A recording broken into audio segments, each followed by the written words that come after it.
Mistarcia is a magical world where demons, gods, and mankind live together despite their differences and rivalries. 2,000 years ago, Mistarcia was thrown into destruction and chaos by an ancient dragon called Bahamut. To prevent damage, humans, demons, and gods overcame their differences and sealed off Bahamut. The key to that seal was then split into two, one half was given to gods and the other to demons. Favero is the son of a bandit leader. Growing up, he became good friends with Kaisar, the son of a royal knight, but their relationship changed from friendship into vengeance when Favero's father Barassa stole the king's tribute. Kaisar's father was the one guarding the treasure at the time, and as punishment for his failure, he was executed and his family was stripped of their noble status. Barassa, on the other hand, and all the bandits involved in the robbery were killed by a demon, leaving Favero not only without his father, but also without his friend Kaisar, who blamed him for his family's downfall and swore to kill him in the name of revenge. Now grown, Favero is living a mischievous and carefree life as a bounty hunter, serving a god named Bacchus. After collecting a bounty, Favero celebrates at the bar. He drunkenly lies and brags about going to a demon land named Helheim to impress the girls. Favero shortly leaves the bar to escape a furious Kaisar who has managed to track him down.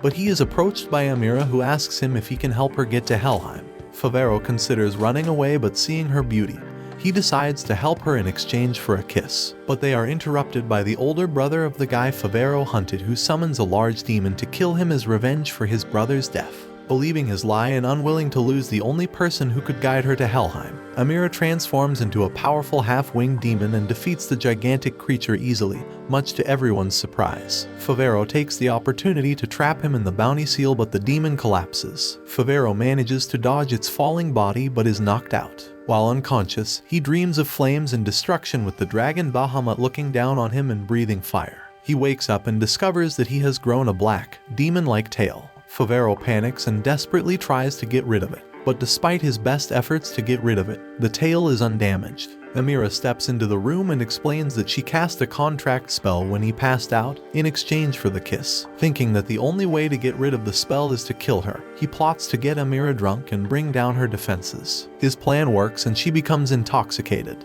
As Favero prepares to stab her with his sword, their conversation leads Amira to reveal that she wants to go to Helheim to find her long-lost mother. Her story disarms Favero for a split second and gives Kaisar a chance to sneak up on him after tracking them down. Though they're able to escape, Favero takes Amira to a town called Neville so they can earn money for their journey by bounty hunting. The target is a necromancer named Rita, who revived the town's dead residents using the Black Bible book after monsters overran their town 200 years ago and killed everyone but her. To cope with their deaths, she kept the town under her spell and made them act normally, including her parents. The fog surrounding the town gives any visitor who inhales at the illusion.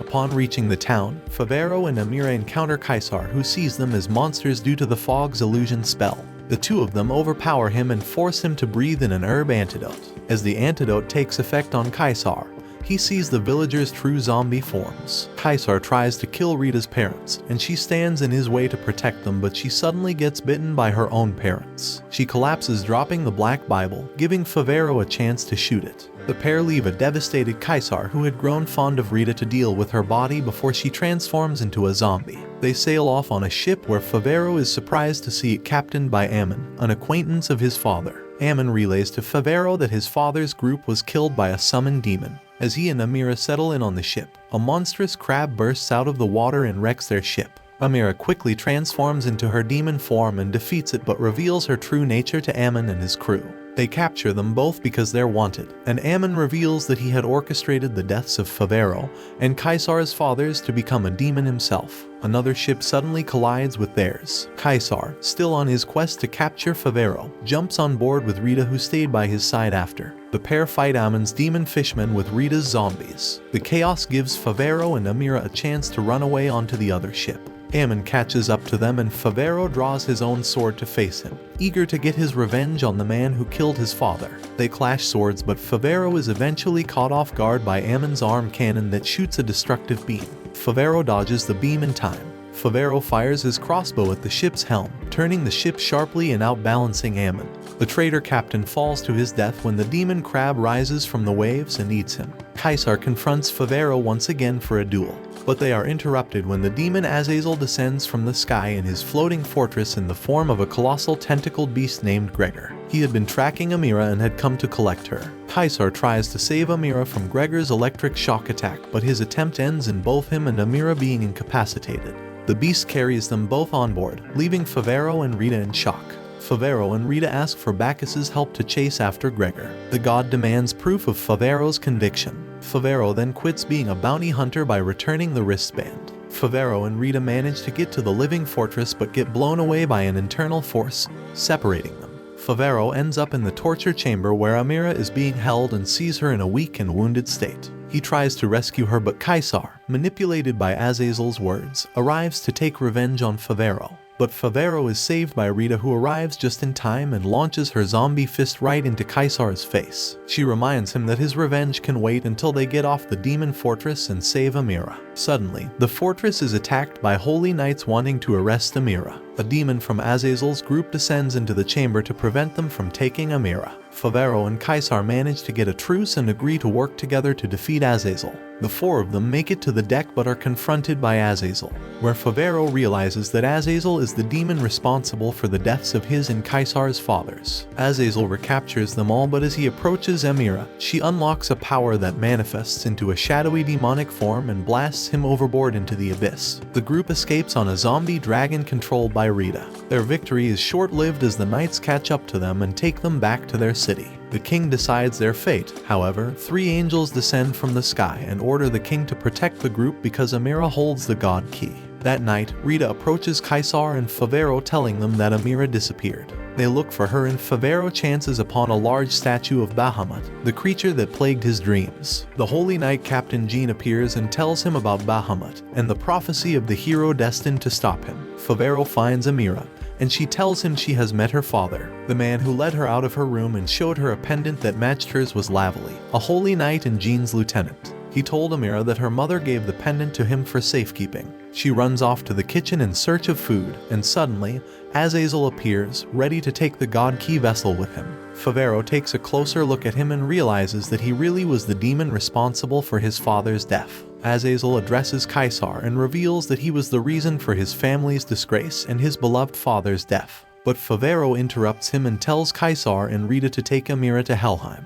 Favero's fight with Azazel is one-sided and leaves him beaten and bruised. He prepares himself for death, but Kaisar arrives just in time to save him with a sword. Azazel laughs at the sight of them and mocks Favero's selfless act of taking the blame as the villain in Kaisar's life, just so he could give his friend a reason to live, a revelation that Kaisar is overwhelmed by. In response, Favero expresses his desire for freedom and that he won't be enslaved to vengeance. Together, Favero and Kaisar fight against Azazel. Kaisar rushes forward and strikes with his sword multiple times, but Azazel easily defends himself. Favero then uses a smoke screen to divert Azazel's attention toward himself. He puts up a good fight using his demon tail, and while he keeps Azazel busy, Kaisar jumps from behind and stabs the demon in the chest. Unharmed by human weapons, Azazel blasts them through the wall and prepares to kill them. Kaisar notices Jean preparing an attack and charges at Azazel. With this chance, Jean uses her holy spear power to strike the demon and defeat him. The next day at night, Favero and Rita take Amira to Lavely's room and hear the truth for themselves. The trio learns that Amira was the daughter of the angel Nicole.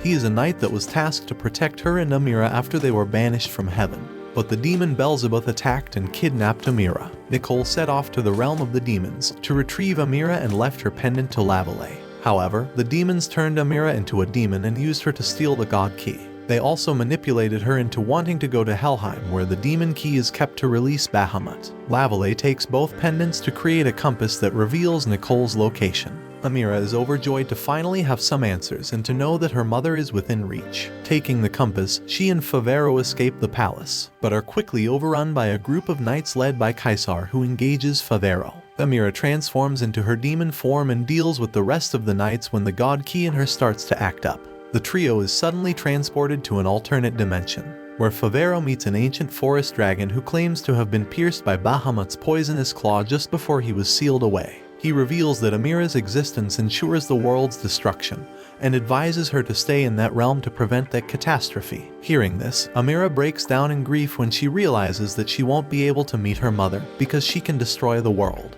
Favero is impassioned by Amira's cries and claims that they can change fate together. He uses Bahamut's claw to tear the 2 dimensions, allowing them to return to their world.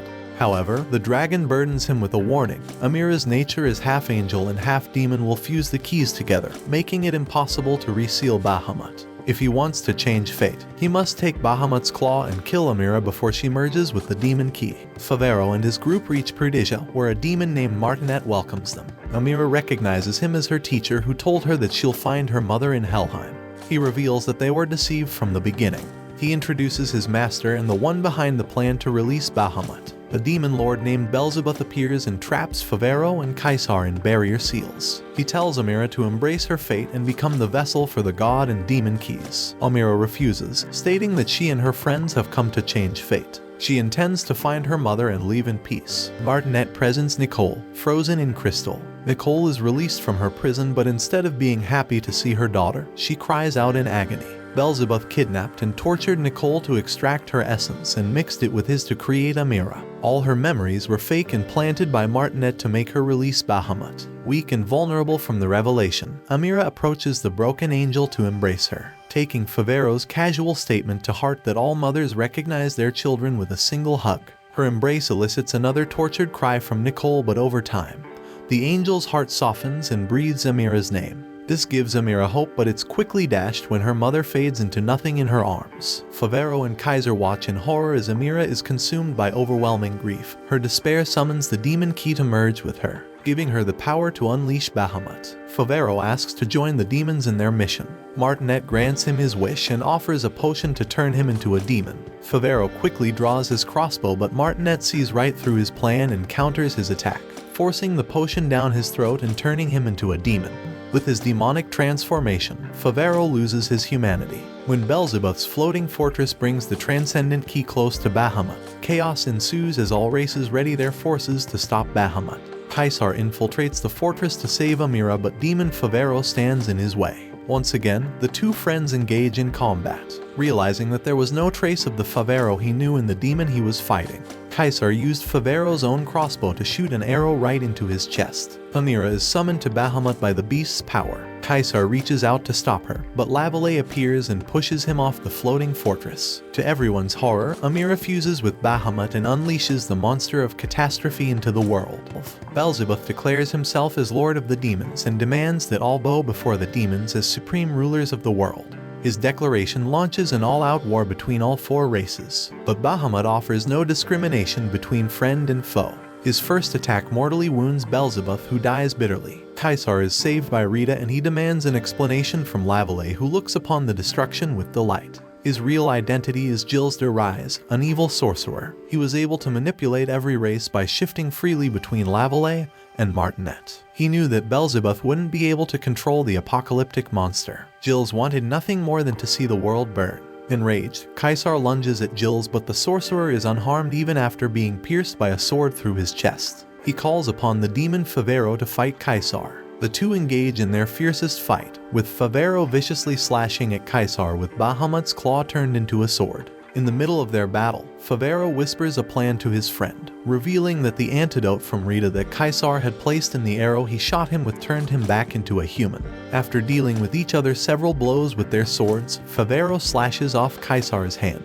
Kaisar collapses in pain and defeat as Favero picks up his severed hand and presents it to Gilles as a trophy. Gilles looks with satisfaction, but his delight turns quickly into fear. Favero turned back into a human when Kaisar hit him with an arrow in their previous fight. They were faking this whole fight. Favero uses Kaisar's hunter wristband to seal Gilles. The team turns their attention to the raging Bahamut, hoping to find a way to save Amira. All races combine their power to help them get to the Bahamut's head. However, an emotional Favero hesitates to plunge his claw sword into the seal. Memories of his moments with Amira flash through his head, but knowing what Bahamut's presence would cost the world forces him to do the deed. As he grips the buried claw in grief, the shining light from the damaged key casts his shadow in the sky, revealing him to be the hero of the prophecy. Amira emerges from Bahamut's eye and the pair share a tender moment during their reunion. Favero jokes that he had to come to rescue her, as she still hadn't removed his tail. Amira pouts. He apologizes that they couldn't save her mom. True to his playful nature, he tells her that he'll take her to a much better place and show her more things that'll make her happy. They share a tender kiss knowing it's their first and last. Amira breaks free and fades away into Bahamut. thanking Favero with a smile in her last moments as he sadly watches her vanish. Watch this next video. See you on the next one.